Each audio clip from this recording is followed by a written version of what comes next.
Episode 28।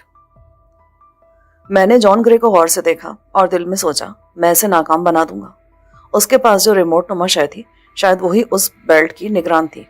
जैसे ही मैं उसके सिग्नल की हद से बाहर जाता, बारूदी बेल्ट का सर्किट उसे उड़ा देता। उसने वाकई बड़ा पक्का बंदोबस्त किया था। फरार के बजाय मुझे ये फिक्र रहती कि मैं उससे दूर ना चला जाऊं। मेरी हालत देखकर वो मुस्कुरा दिया। फिक्र मत करो, ये बिल्कुल महफूज है। बेशक इसे जरब भी लगे तब भी ये ब्लास्ट नहीं करेगी। हाँ, तुमने 200 फुट की हद से 1 इंच भी कदम बाहर रखा ना, तो पछताने की मोहलत भी नहीं मिलेगी।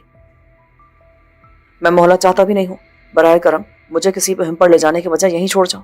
मैं आराम से सोकर वक्त गुजार लूंगा। नहीं मेरे बच्चे, तुम्हारा इस मुहिम में शरीक होना बेहद जरूरी है। काउंसिल के सामने कारकर्दगी दिखाकर ही तुम अपने लिए रियायत हासिल कर सकते हो।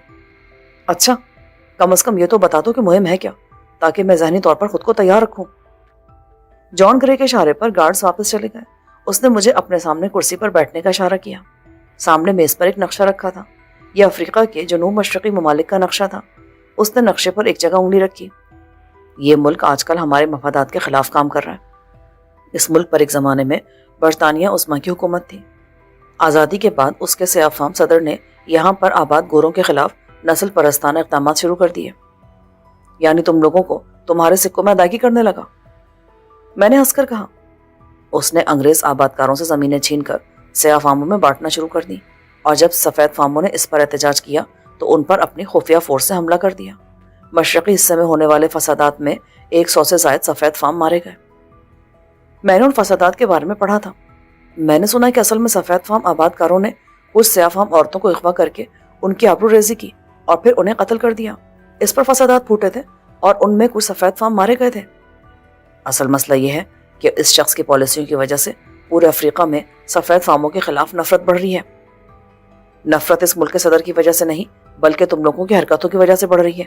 वरना तुम्हें इसराइल और बोस्निया में होने वाली नस्ल परस्ती नजर क्यों नहीं आती? सियासत पर बात मत करो, उसने नागवारी से कहा। तो मैं तलखी से मुस्कुरा दिया। यही तो सियासत है तुम लोगों की। जहां तुम्हारे मफाद के खिलाफ बात हो या तुम्हें आईना दिखाया जाए तो तुम उसे सियासत करार देते हो। गालिबन तुम इस मुहिम के बारे में ब्रीफिंग लेना चाहते थे। ओके, अब मैं कुछ सच नहीं बोलूंगा। हमारा हदफ साहिल से 3 किलोमीटर आगे एक फार्म है और उसके पास कायम आर्मी कैंप है।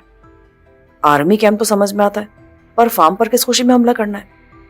उस फार्म के मालिकान ने इस इलाके में सया फार्मों के खिलाफ होने वाली कार्रवाई में हिस्सा लिया था, लिहाजा उन्हें भी सजा मिलनी चाहिए। तुम लोगों की तैयारियों से लग रहा है कि तुम कत्ले आम की नीयत से जा रहे हो। मुजरिमों को सजा देने के लिए सफाकाना रवैया अपनाना ही पड़ता है। आज रात के हमले के बाद इस मुल्क के हुक्मरानों को पता चल जाएगा कि सफ़ेद फार्मों का खून इतना भी सस्ता नहीं है। मैंने अफसोस से सर हिलाया। तुम लोगों का यही रवैया दुनिया को तबाही की तरफ ले जा रहा है। खून चाहे सफ़ेद फार्म का हो या किसी रंगदार बाशिंदे का, बराबर की हैसियत रखता है। इस मुल्क से ज़रा ही दूर एक और मुल्क में नस्ल परस्त सफ़ेद फार्मों ने 100 साल से ज़्यादा मकामी लोगों को गुलाम बनाकर रखा था। उनका बेदरिग कत्लेआम किया, तब तुम लोगों को एहसास नहीं हुआ? जॉन मेरी बहस से झंझला रहा था। वो खुद पर काबू पाते हुए बोला, फजूल बहस के बजाय तैयारी करो। क्या मुझे भी कोई असलाह दिया जाएगा? मैं हमले में हिस्सा नहीं लूंगा, लेकिन मुमकिन है मुझे अपने दिफा की जरूरत पेश आ जाए। जॉन ने कोलेट पिस्टल निकालकर मेरी तरफ बढ़ाया। ये काफी रहेगा तुम्हारे लिए। मैंने पिस्टल लेकर देखा। ये मैगजीन से लोडेड था। आशारिया 38 का ये पिस्टल कारकर्दगी में बेमिसाल था। जॉन ग्रे ने उसके 4 इजाफी मैगजीन भी मेरे हवाले किए। मैंने हैरत से उसे देखा। क्या तुम्हें खतरा नहीं है कि मैं सबसे पहले तुम्हारी खोपड़ी में सुराख करूंगा? जॉन ने नफी में सर हिलाया। इस बेल्ट के होते हुए मुझे इस किस्म का खतरा नहीं है। शायद तुम समझ रहे हो कि इसका एक्टिवेट करने का आला ये रिमोट है, तो तुम बिल्कुल गलत समझ रहे हो। रिमोट ने इसे ऑन जरूर किया है, मगर इसके एक्टिवेशन का ताल्लुक मेरे दिल के साथ मुंसलिक एक डिवाइस है। अगर तुम मुझसे 200 फुट से ज्यादा दूर गए या मेरे दिल की धड़कन रुक गई तो ये बेल्ट ब्लास्ट हो जाएगी। यानी तुमसे पास रहना और तुम्हारा जिंदा रहना मेरे लिए जरूरी है। दुरुस्त कहा तुमने। और अगर तुम इस मुहिम के दौरान काम आ गए तो मैं तो बेमौत मारा जाऊंगा। वो यारी से हंस पड़ा। इसलिए तुम मेरी हिफाजत भी करोगे। इस बात का क्या सबूत है कि तुम्हारे सीने में सचमुच कोई डिवाइस लगी है और इससे उस बेल्ट का चार्जर मुंसलिक है? अभी पता चल जाएगा जब हम नीचे उतरेंगे। मैं इस रिमोट को यहीं छोड़कर जाऊंगा। जॉन मुझे लेकर बाहर निकला, जहां उसका दहशतगर्द दस्ता मुस्तैद था।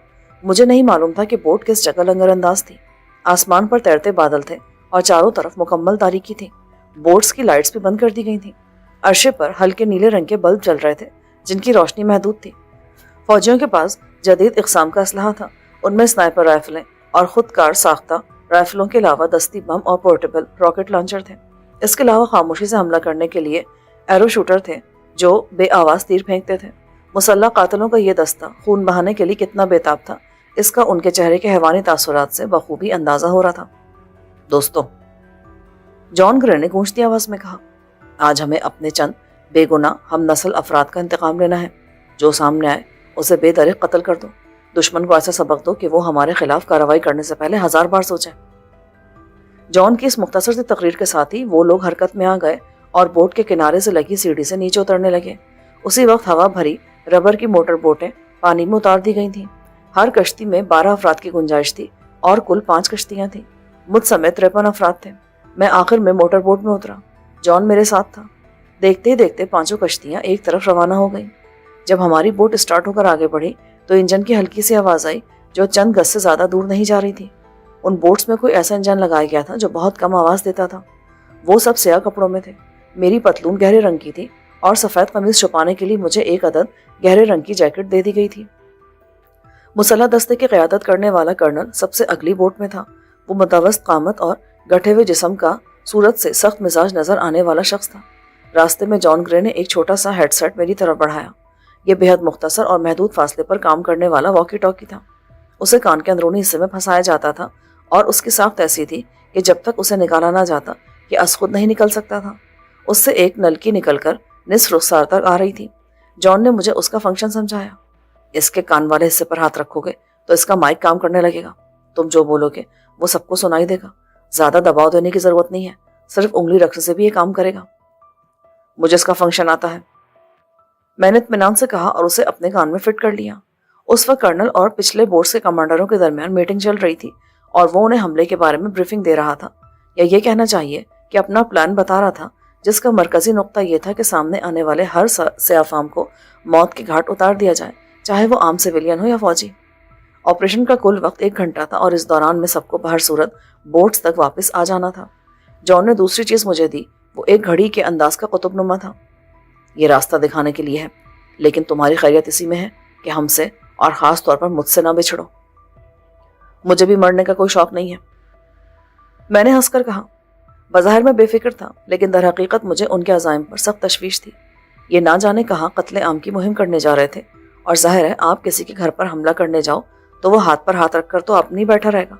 अपनी जान बचाने के लिए कुछ ना कुछ हाथ पाँव तो मारेगा। फौजी कैंप पर हमले का मतलब था भरपूर मज़ाहमत के लिए तैयार रहना चाहिए था। ये भी मुमकिन था कि हमें लेने के देने पड़ जाते, मगर रात की तारीकी में शब खून मारने वाले उन बुज़दिलों से मुझे ये उम्मीद नहीं थी कि उन्होंने कोई ऐसा प्लान बनाया होता जिसमें फ़ौरन उनकी जान को ख़तरा होगा। ये हर पहलू पर गौर करके ही जा रहे थे। उनके साथ होने और उनकी सलामती, ख़ासतौर से जॉन ग्रे से अपनी सलामती मशरूत होने के बावजूद मैं शिद्दत से कहा था कि उनकी मुहिम नाकाम हो और वो मार खाकर वापस आ जाए। तुम्हें यकीन है कि ये मुहिम कामयाब होगी? मैंने धीमी आवाज़ में जॉन से पूछा। मेरा मतलब है तुम सिर्फ 50 मुसल्लह अफराद लेकर हमला करने जा रहे हो, वो भी एक फौजी कैंप पर। यू डोंट वरी, हमारे आदमी बाहिफाजत वापस आएंगे, हमला नाकाम नहीं होगा। मैंने कुछ कहना चाहा तो उसने इशारे से चुप किया। अब खामोश रहो, हम साहिल पर पहुंचने वाले हैं, वहां बिला ज़रूरत आवाज़ मत निकालना। ओके बॉस, मैंने नीम संजीदगी से कहा और फिर एक आवाज़दार शय के बारे में पूछा। अगर आ जाए तो? उस पर जॉन ग्रे ने जो मशवरा दिया उसे नाकाबिले बयान समझा जाए। 10 मिनट बाद कश्ती इतनी आहिस्तगी से साहिल पर पहुंची कि जब वो धचके से रुकी तो मुझे पता चला कि साहिल आ गया है। शायद ये कोई खलीज थी, यहाँ पानी हमवार था। जॉन ग्रे कश्ती से उतर गया। उसने एक खास बड़ी सी राइफल उठाई थी और गालिबन खुद को किसी एक्शन अमरीकी फिल्म का कमांडर तस्वुर करा था। उसने साहिल पर उतरकर हाथ हिलाया और झुके झुके आगे जाने लगा। उसके तेवर बता रहे थे कि वो आज के मार्के में बजाते खुद हिस्सा लेना चाहता है और ये मेरे लिए खतरे की अलामत थी। जरा सी देर में वो सब दरख्तों की आड़ में एक जगह जमा थे। कर्नल ने उन्हें 2 ग्रुप्स में बांटा। बड़ा ग्रुप उसके साथ था जिसे कैंप पर हमला करना था, उसमें 40 गोरीले थे। बाकी 10 गोरीले जॉन ग्रे की क़यादत में फार्म हाउस पर हमला करते। उनके पास दस्ती साइज में आले से नक्शा एक बरकी स्क्रीन पर जाहिर किया जा रहा था। उसकी मदद से दोनों टीमें भटके बगैर अपने हदफ तक जा सकती थीं। सब ने अपनी घड़ियां मिलाई। जाहिर है मैं जॉन वाले ग्रुप में था और उसका काम निस्बतन आसान था। اسے نہتے فارم ہاؤس کے مکینوں پر حملہ کرنا تھا۔ دستی نقشہ جان گرے کے پاس تھا اور وہ آگے جا رہا تھا۔ اس کے پیچھے میں اور مجھ سے پیچھے 10 مسلح گوریلے تھے۔ بڑی رائفل اٹھا کر جان کے لیے چلنا دشوار ہو رہا تھا، مگر اس کے جوش و خروش میں کوئی کمی نہیں آئی تھی۔ میں اس کے ساتھ رہنے کی کوشش کر رہا تھا اور میں نے فیصلہ کر لیا تھا کہ اسے اپنی نظروں سے اوجھل نہیں ہونے دوں گا۔ کسی ناگہانی کی وجہ سے اس کے اور میرے درمیان 200 فٹ سے زیادہ کا فاصلہ نہیں آیا۔ نقشے کے مطابق فارم ہاؤس کوئی 3.5 کلومیٹر کے فاصلے پر تھا۔ تقریباً 10 منٹ بعد جان رکا اور اس نے گوریلوں کو آگے آنے کا اشارہ کیا۔ آگے جاؤ، دیکھو پہرے دار یا کتے ہوں تو انہیں بے آواز طریقے سے ٹھکانے لگا دو۔ یس سر، دستے کے کمانڈر نے کہا اور وہ چاروں طرف پھیل کر آگے جانے لگے۔ میں اور جان درختوں کی آڑ میں ان کے عقب میں تھے۔ جان اس انداز سے آگے جا رہا تھا کہ ایک درخت کی آڑ میں آگے بڑھتا، چند لمحے رک کر سنگن لیتا اور پھر دوسرے درخت کی آڑ میں پہنچ جاتا۔ مجھے بلا وجہ افسوس ہوا کہ میں اس کی جان کی فکر کر رہا تھا۔ اسے خود اپنی جان کی فکر مجھ سے کہیں زیادہ تھی اور وہ اس معاملے میں ذرا سا بھی خطرہ مول لینے کو تیار نہ تھا۔ یہی وجہ تھی کہ اس نے خود آگے رہنے کے بجائے گوریلوں کو حملے کے لیے بھیجا تھا، ورنہ اس کے پیش قدمی کرنے کے انداز سے لگ رہا تھا کہ وہ اکیلا ہی فارم ہاؤس پر دھاوا بول دے گا۔ میں نے خدا کا شکر ادا کیا کہ اس نے یہ حماقت نہیں کی، ورنہ امکان یہی تھا کہ وہ مارا جاتا اور اس کے ساتھ ساتھ میں بھی۔ در حقیقت مجھے ان لوگوں کا سارا پلان ہی احمقانہ اور خوش فہمیوں سے بھرپور لگ رہا تھا۔ وہ اندازوں سے ایک اجنبی سرزمین پر اپنے طے شدہ اہداف پر حملہ کرنے جا رہے تھے اور ان کی منصوبہ بندی کا مرکزی نقطہ یہ تھا کہ وہ دشمن کو بے خبری میں جا لیں گے۔ ایسا نہ ہوتا تو انہیں لینے کے دینے پڑ جاتے۔ بہرحال میں مجبور تھا، نہ ان کا ساتھ دے سکتا تھا اور نہ انہیں روک سکتا تھا۔ ہاں بازی جاتی تو مفت میں مارا جاتا۔ کیا آگے جانے کا ارادہ نہیں ہے؟ میں نے جان گرے سے دریافت کیا۔ خاموش رہو، وہ غرایا۔ میں نے اپنا پستول نکالا اور اسے گھما کر دیکھنے لگا۔ بادل ہٹ جانے سے ماحول کسی قدر روشن ہو گیا تھا۔ اگر میں اپنا نشانہ آزمانا چاہوں تو؟ بہت دن ہو گئے پسٹل استعمال کیے، ایسا نہ ہو میں مار کسی اور کا ہوں اور گولی تمہیں لگ جائے تو میں بھی بلا وجہ مارا جاؤں۔ جان نے مجھے خونی نظروں سے گھورا۔ تمہاری زبان میں بہت خارش ہو رہی ہے۔ وہ تو میرے ہاتھ میں بھی ہو رہی ہے۔ میں نے پسٹل کو یوں چاروں طرف گھمایا جیسے موزوں نشانہ تلاش کر رہا ہوں، پھر اسے لا کر جان گرے کے چہرے کے سامنے روک دیا۔ کیا کر رہے ہو؟ چل نہ جائے کہیں۔ چل جائے گی؟ اس کے تو پاؤں نہیں ہے۔ جان نے تب کر مجھے مطلع کیا کہ پسٹل کے اور بھی بہت سے اعضاء نہیں ہیں۔ میں ہنس دیا۔ وہ خون کے گھونٹ پی کر خاموش رہا۔ وہ جان گیا تھا کہ میں اسے چھیڑ رہا ہوں۔ اس نے کان پر ہاتھ رکھ کر کسی سے پوزیشن دریافت کی۔ فوراً ہی میرے کان میں ایک آواز گونجی، سر یہاں کوئی نظر نہیں آ رہا، ہم فارم ہاؤس کے احاطے کے پاس ہیں۔ مائی گاڈ، یہ کیا بلا ہے؟ اچانک کوئی دوسرا شخص چلایا۔ آواز نہ صرف ہیڈ سیٹ سے بلکہ ویسے بھی میرے کانوں تک آئی تھی۔ اس کے ساتھ ہی ایک برسٹ پڑا اور ساری رازداری ہوا ہو گئی۔ جان گرے بے اختیار گالی دے کر آگے کی طرف بھاگا۔ میں اس کے پیچھے لپکا۔ فارم ہاؤس کی طرف سے سنگل فائر کی آواز آئی تھی۔ فائر رائفل کا تھا اور ان میں سے کسی کے پاس ایسی رائفل نہیں تھی۔ یہ فائر فریق مخالف کی طرف سے کیا گیا تھا۔ خاص بات یہ تھی کہ فائر کے ساتھ ایک کربناک چیخ بھی گونجی۔ اس کے ساتھ ہی ہیڈ سیٹ پر زلزلہ آ گیا۔ سب بول رہے تھے۔ پھر معلوم ہوا کہ نمبر 4 کی طرف سے جواب نہیں مل رہا ہے، یعنی وہ مرحوم ہو چکا تھا یا کم سے کم جواب دینے کے قابل نہیں رہا تھا۔ جان نے چلا کر انہیں فارم ہاؤس پر فائر کرنے کا حکم دیا، حالانکہ اس حکم کے لیے چلانے کی قطعی ضرورت نہیں تھی۔ اس کے ساتھ ہی زور و شور سے فارم ہاؤس کی طرف گولیاں برسائی جانے لگیں۔ دوسری طرف سے بھی جواب دیا جا رہا تھا۔ بہرحال شب خون مارنے کا منصوبہ ناکام ہو گیا تھا۔ اگرچہ فائر سے پتہ چل رہا تھا کہ حملہ آور جدید ترین اور مہلک ہتھیاروں سے لیس تھے، دفاعی فائر ان کے مقابلے میں کمزور تھے۔ جان گرے مسلسل اپنے ساتھیوں کو بڑھاوا دے رہا تھا کہ وہ فارم ہاؤس میں گھس جائیں اور اس کی اینٹ سے اینٹ بجا دیں، مگر جان کے ساتھی بھی اس کی طرح بزدل تھے۔ جدید اسلحے اور فوجی تربیت سے لیس ہونے کے باوجود ان میں اتنی جرأت نہیں تھی کہ فارم ہاؤس میں دیوانہ وار گھس جائیں۔ وہاں سے بے شک کمزور لیکن مسلسل فائرنگ کی جا رہی تھی۔ اپنے ایک ساتھی کے مارے جانے سے ان کے جوش و خروش میں خاصی کمی آئی تھی۔ جان اس وقت فارم ہاؤس سے تقریباً 50-60 گز دور ایک بڑے درخت کے عقب میں بیٹھا تھا اور وقفے وقفے سے اپنی رائفل سے فارم ہاؤس پر برسٹ مارا تھا۔ اس کی یہ فائرنگ بے سود رہی تھی، کیونکہ اول تو فارم ہاؤس درختوں کی آڑ میں تھا اور دوسرے درمیان میں ایک نالے کا اونچا پشتہ بھی حائل تھا۔ میں نے مشورہ دیا، گولیاں ضائع مت کرو، ممکن ہے بہتر موقع پر کام آئے۔ اس نے مجھے گھور کر دیکھا مگر فائرنگ روک دی۔ اس دوران اس کے ساتھی گوریلے آگے جانے سے ہچکچا رہے تھے، حتیٰ کہ جان نے دھاڑ کر انہیں ایڈوانس کرنے کا حکم دیا۔ سر فائر بہت تیز ہے، کمانڈر منمنا کر بولا۔ ہمارے پاس کے چڑیا مارنے والی گن ہے، ان پر فائرنگ کرو، سب کو اڑا کر رکھ دو. اگر اندر سے مزاحمت کم ہو تو ان پر راکٹ مارو. سر میں بھی یہی چاہتا ہوں. کمانڈر خوش ہو گیا. تو میں یہاں پکنک منانے کے لیے نہیں بھیجا گیا مسٹر کمانڈر. اپنی عقل بھی استعمال کرو. جان نے طنز کیا. اب مجھے فارم ہاؤس والوں کی عافیت خطرے میں نظر آ رہی تھی. آڑ میں ہو کر گولیوں سے تو بچا جا سکتا تھا, لیکن راکٹ تو آڑ کو ہی اڑا دیتا. اس سے کیسے بچتے؟ چند لمحوں بعد ایک شعلہ سا لپک کر فارم ہاؤس کی طرف گیا اور میں نے وہاں سے آگ کا بادل نمودار ہوتے دیکھا. یہ نہایت خطرناک راکٹ تھا. اس نے فارم ہاؤس کی عمارت کو اڑا کے رکھ دیا. فارم ہاؤس کے جلنے سے روشنی ہوئی تو مجھے پہلی بار اس کے معائنے کا موقع ملا. فارم ہاؤس خاصے بڑے رقبے پر پھیلا تھا. نالے کے پار کھیت تھے جن میں مکئی کی فصل لگی تھی. اس کے پار فصل ذخیرہ کرنے والے گودام اور مویشی خانے تھے. راکٹ گودام کو جا کر لگا تھا اور اس کی لکڑی کی عمارت دھڑا دھڑ جل رہی تھی. مکینوں کے لیے رہائشی عمارات ان کے عقب میں تھی. اگلی باری ان کی تھی. دوسرے راکٹ کو میں نے مویشی خانے سے ٹکراتے دیکھا. یہ بدحواس مویشی جان بچانے کے لیے دیوانہ وار بھاگ رہے تھے اور پوری آواز سے چلا رہے تھے. ان جانوروں نے کیا قصور کیا ہے؟ میں نے تلخی سے کہا. وہ لوگ یہاں سے ہم پر فائرنگ کر رہے تھے. ان سب کا صفایا ضروری ہے. جان صفاقی سے بولا. ایک بار پھر میں نے بمشکل خود کو جان گرے کی منحوس کھوپڑی میں سیسا اتارنے سے روکا. یکے بعد دیگرے فارم ہاؤس کی عمارتوں پر راکٹ برسے اور انہیں ملبے کا ڈھیر بناتے رہے. میں بے بسی سے دیکھتا رہا. فارم ہاؤس کے مکینوں کے لیے اس گولہ باری کا مقابلہ کرنا ممکن نہیں تھا. میں نے کئی افراد کے ٹکڑے فضا میں بلند ہوتے دیکھے. ایک فرد شعلوں میں گھرا بھاگتا ہوا میدان کی طرف آیا تو بیک وقت کئی برسٹ اسے لگے اور وہ زمین پر گرنے سے پہلے ٹھنڈا ہو گیا. جان گرے سب دیکھ دیکھ کر وفور مسرت سے بے قابو ہوا جا رہا تھا. اس نے دھاڑ کر اپنے گوریلوں کو فارم ہاؤس میں گھسنے اور وہاں پر زندہ ہر فرد کو دیکھتے ہی ٹھنڈا کرنے کا حکم دے دیا. میں اور جان گرے بھی خاصا آگے آ چکے تھے اور فارم ہاؤس کے برابر والے نالے کے پشتے پر اوندھے منہ پڑے تھے. اس کے ساتھ ہی بھاگتے ہوئے فارم ہاؤس میں گھس گئے. ان کے ہتھیار بے تحاشا گولیاں اگل رہے تھے. فائرنگ سے مکئی کی کھڑی فصل میں بھی آگ لگ گئی تھی اور فارم ہاؤس پوری طرح شعلوں کی لپیٹ میں تھا. اس کی حالت دیکھ کر مجھے لگ رہا تھا کہ شاید ہی وہاں کوئی فرد بچا ہو. ذرا دیر میں اندر جانے والے گوریلوں کے کمانڈر نے رپورٹ دی. اندر 2 افراد تھے. انہیں گولیوں سے اڑا دیا ہے, مگر ایسا لگ رہا ہے کہ یہاں موجود اکثر افراد فرار ہو گئے ہیں. کیا حکم ہے سر؟ جان نے گھڑی دیکھی. ہمیں ساحل پر اترے ہوئے 20 منٹ ہونے کو آئے تھے. ابھی واپسی میں 40 منٹ باقی تھے. اس لیے جان نے انہیں واپس آ کر آرمی کیمپ کی طرف چلنے کا حکم دیا تاکہ وہاں حملہ کرنے والے دستے کی معاونت کی جائے. واپس آ کر گوریلوں نے اپنے ساتھی کی لاش اٹھائی. گولی نے اس کی آدھی کھوپڑی اڑا دی تھی.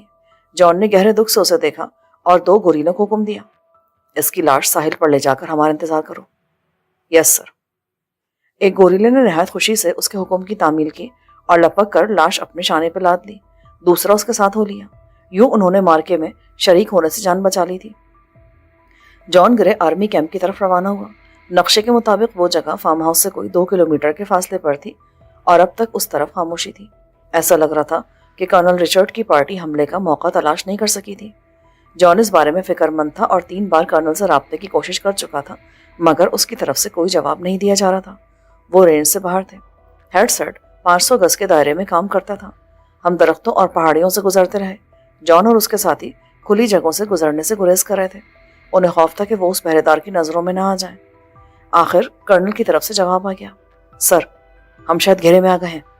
کیا؟ جان گرے اچھل پڑا. اس کے باقی ساتھی بھی ہراساں نظر آنے لگے. پر کیسے؟ تم نے اب تک کوئی کارروائی کیوں نہیں کی؟ سر, آنکھ بند کر کے کوئی کارروائی خودکشی کے مترادف ہوگی. ہمارے گرد زبردست نقل و حرکت جاری ہے. ابھی میں صورتحال سمجھنے کی کوشش کر رہا ہوں. احمق کہیں کے, جب وہ تم پر آنکھ برسائیں گے تب صورتحال سمجھ جاؤ گے. ان پر حملہ کرو اور گھیرا توڑ کر ساحل کی طرف نکلو. ہمیں واپس جانا ہے. Sorry sir. کرنل کا لہجہ خشک تھا. میں اندھا دھند کوئی قدم اٹھا کر اپنے نوجوانوں کی جانیں ضائع نہیں کرنا چاہتا. اس صورت میں واپس جا رہا ہوں. اگر تم صورتحال سمجھنے تک زندہ رہو تو وہاں جانا اور وقت کا خیال رکھنا, ورنہ میں واپس چلا جاؤں گا. جان زہریلے لہجے میں بولا. کرنل ہنس پڑا.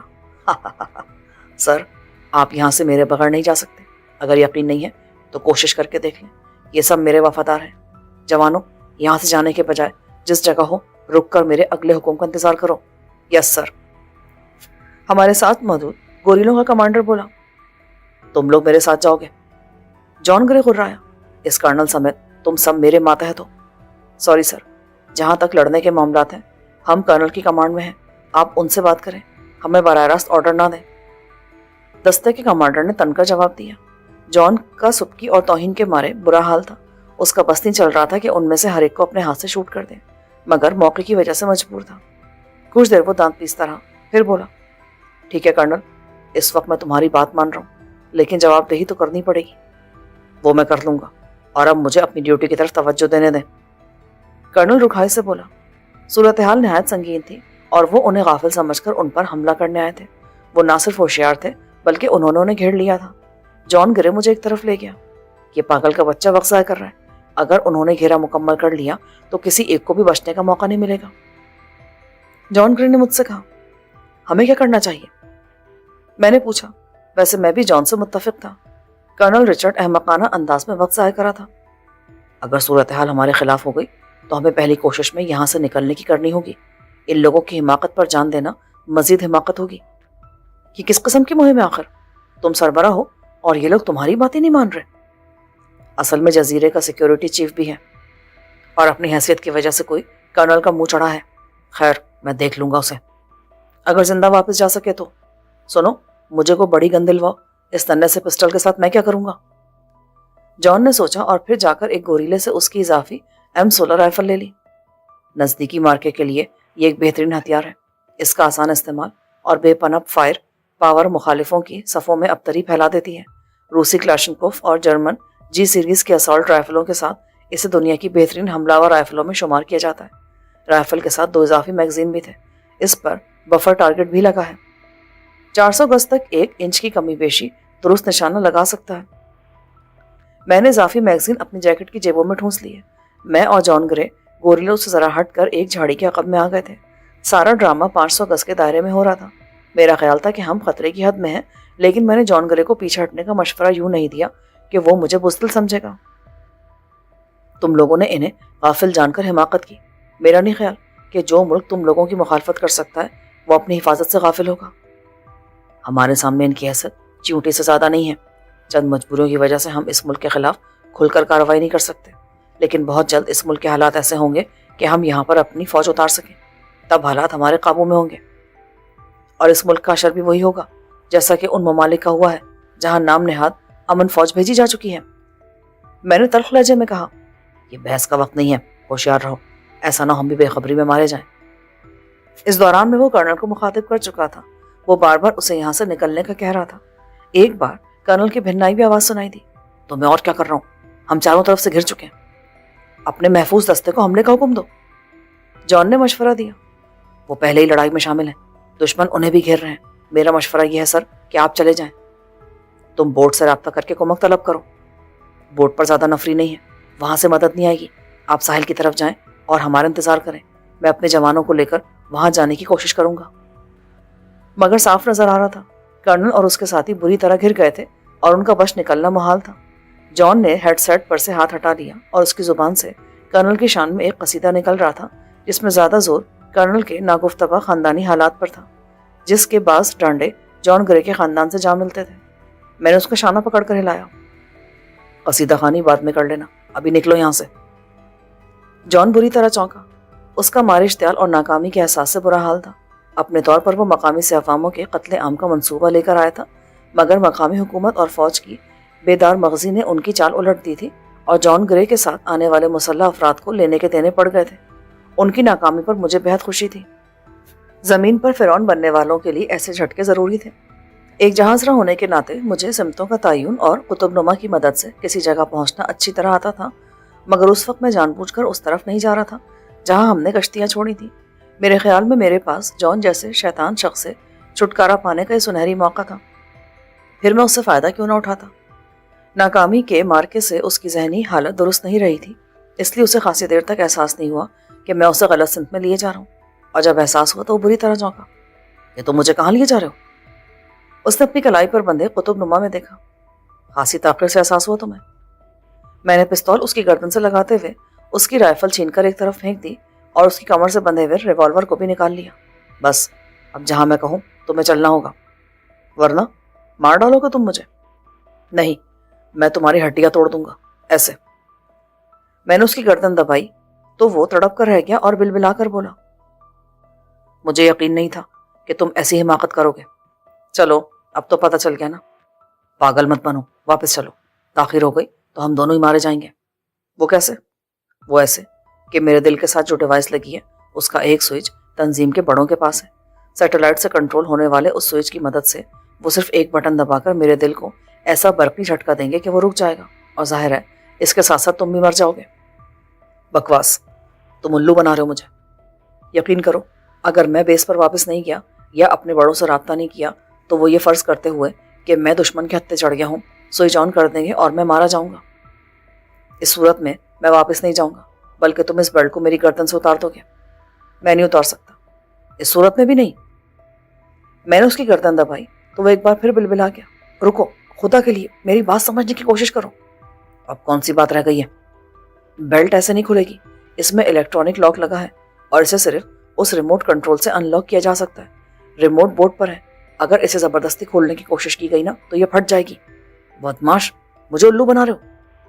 यकीन नहीं तो आजमा कर देख लो, मगर इस सूरत में मुझे इल्जाम मत देना। उस खबीस ने मुझे इस बुरी तरह जकड़ रखा था कि मेरे रिहाई के लिए एक जरा सा दरवाजा भी नहीं खुला छोड़ा था। उसने जिस अंदाज से मुझे चैलेंज किया था, मुझे लगा वो सच कह रहा है। अगर मैंने अपनी मनमानी करने की कोशिश की तो इसका अंजाम मेरे हक में शायद बेहतर ना हो। उस वक्त हम मैदान जंग से किसी कदर फासले पर निकल आए थे, मगर गोलियों की आवाज़ें यहाँ तक आ रही थी। हमारे पास ज़्यादा वक्त नहीं था। मुझे जॉन ग्रे के साथ जाना था या नहीं जाना था, इसका फैसला फौरी करना था। आखिरकार मैंने गहरी सांस ली और उसका रिवॉल्वर उसकी तरफ बढ़ा दिया। जॉन ग्रे, इस बार भी बाजी तुम्हारे हाथ में रही, लेकिन एक वक्त ऐसा ज़रूर आएगा जब मैं फाते रहूँगा। जॉन मुस्कुरा दिया। मुमकिन है, लेकिन साथ ही मुझे ये भी यकीन है कि मैं अपना मकसद ज़रूर हासिल कर लूँगा, अगर कर सको तो। मैंने कहना चाहा कि किसी ने पास से ब्रश चला दिया। जॉन ग्रे घुटी घुटी आवाज़ निकालता ज़मीन पर गिर गया। गिरा तो मैं भी था, लेकिन इस्तरारी तौर पर, वरना दाएं बाएं से ये ब्रस्ट गुजरा था। बस मौजज़ाना तौर पर उसकी जद से आने में मैं महफूज रहा था, मगर जॉन की आवाज़ सुनकर मेरा दिल धक से रह गया।